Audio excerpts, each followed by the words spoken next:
Bonsoir Olivier. Bonsoir. Et si on parlait plutôt de Nicolas Sarkozy précisément, on a l'impression qu'il réussit mieux sa sortie que son entrée dans le quinquennat. Alors vous savez, très difficile de parler de Nicolas Sarkozy parce que c'est un personnage hors du commun, il suscite toutes les passions. Alors quand on dit du bien de lui, on passe immédiatement pour un infidèle, et quand on le critique, on passe immédiatement pour un calomniateur. Alors on va quand même essayer. Bon, il est évident qu'il a montré ce matin qu'il avait effectivement changé, parce que le Nicolas Sarkozy de 2007, celui qui se croyait tout permis, qui n'avait peur de rien, qui se lançait dans toutes les opérations possibles et imaginables, eh bien n'aurait jamais agi comme il a agi, celui de 2012, depuis dimanche soir. Mais alors, on a vu dans le reportage, là, des gens qui sont venus lui montrer leur soutien, manifester leur affection. Franchement, est-ce que c'est inattendu ?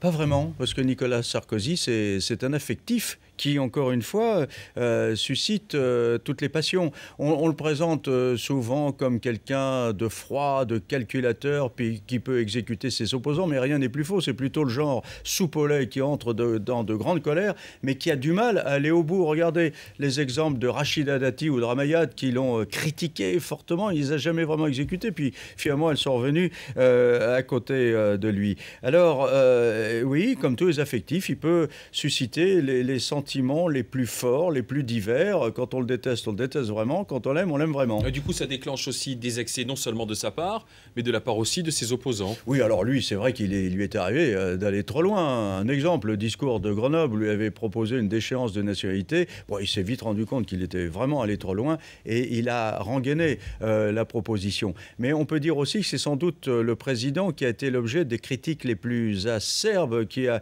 connu les plus grandes invectives. Je passe sur les comparaisons avec Pétain, sur les articles qu'il présentait comme la honte de la République, comme le voyou de la République, comme un fou. Et on a même osé dire qu'il n'avait rien fait. Eh bien, écoutez, moi, je vais simplement prendre deux exemples.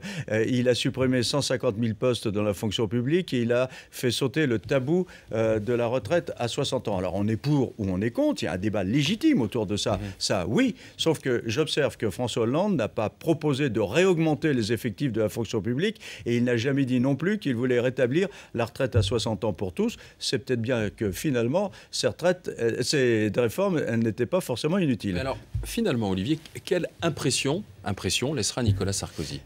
Écoutez, autant il est légitime de combattre son projet politique, ça c'est le véritable débat politique qui a eu lieu pendant la présidentielle, qui a été tranché par les Français, c'est François Hollande qui a gagné.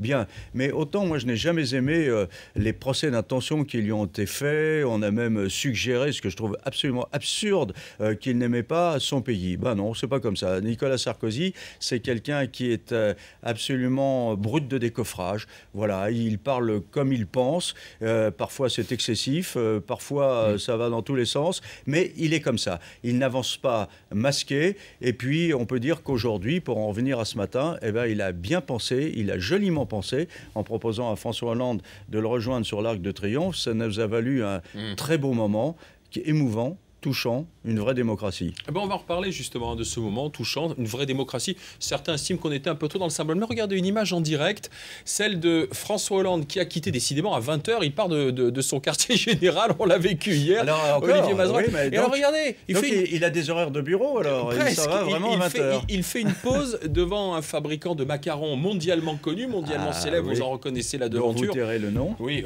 on va le taire, mais vous pourrez le lire vous-même.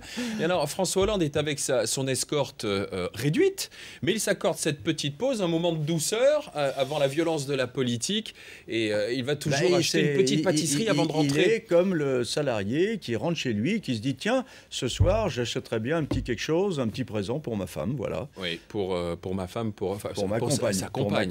Voilà. Je ne sais pas là s'il rentre vraiment chez lui dans le 15e.